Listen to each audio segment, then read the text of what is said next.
Thanks for joining us. I'm Tiffany Chan with a WBZ News Update. Our top stories. 2 people are hurt after Boston police say a moped was struck by a hit-and-run driver. This happened just after 8:30 Saturday night at the corner of Washington and Lenox Streets. Both victims were taken to the hospital, one with critical injuries.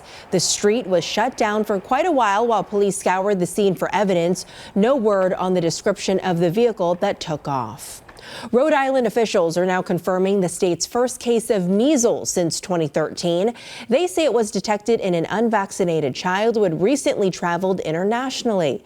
The child was brought to Hasbro Children's Hospital earlier this month, but is now back at home. Health officials say the risk to the public is considered low, and they're now working to find anyone who may have come in contact with that child.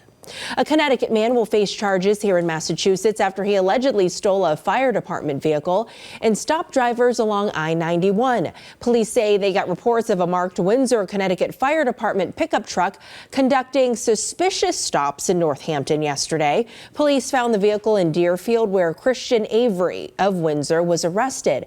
Officials say Avery had stolen the vehicle after trying to start a fire at the Windsor Firehouse earlier that morning. He now faces multiple charges, including impersonating a police officer.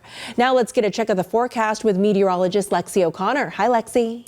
Hi, Tiffany. Good morning. We are in a next weather alert for today with some significant snow on the way for later today through this evening and tonight especially. We're talking about a quick hitting snowstorm moving in, bringing some difficult travel through the evening and nighttime hours. Snowfall rates will go up to 1 to 2 inches an hour, it looks like, with some of the heaviest bands, with some rain mixing in across southeastern portions of the state. In terms of your travel impacts through this evening and tonight, if you do have any plans to get out onto the roads, very difficult travel conditions are expected, with the conditions on the roads deteriorating and visibility also going down as that snow comes down. Now, in terms of tomorrow morning, the snow will be out of here by around sunrise, but it's going to be icy out there, so keep that in mind tomorrow morning if you are doing any driving. If you do have to go to work on MLK Day, it's going to be a little slick with temps dropping well below freezing overnight. A winter storm warning goes into effect this afternoon into tomorrow morning for areas in pink here, and this is where we're expecting the most snow. Winter weather advisory is in effect for Bristol and Plymouth County. Still looking at some significant snow totals, 2 to 5 inches there, but the most snow is going to be in this darker shade of blue. 5 to 10 inches of snow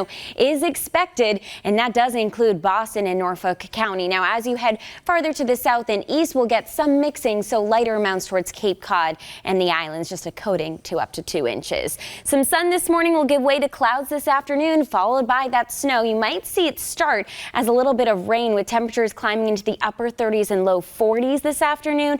But then as that colder air is drawn in, as the storm system moves up the coast and passing us, it will change over to snow for most areas.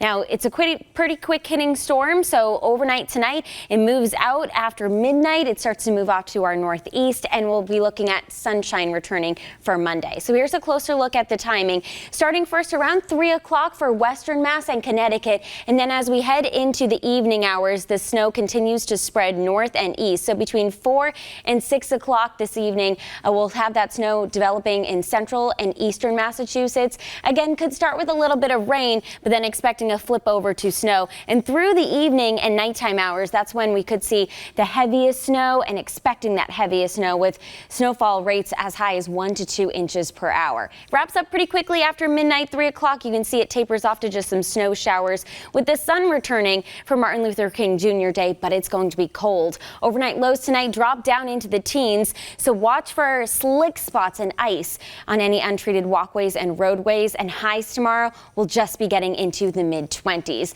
Very cold air follows for Tuesday and Wednesday. We're looking at highs just in the teens, and feels like temperatures starting out below zero Tuesday morning, and through the day feels like temperatures will just be around or below zero. So very cold through Wednesday. So we also have next weather alerts for Tuesday and Wednesday. We should get back to the low to mid 30s by the end of the week and upcoming weekend. Tiffany? Okay, Lexi, thank you. I'm Tiffany Chan, and this has been a WBZ News Update. Have a great day.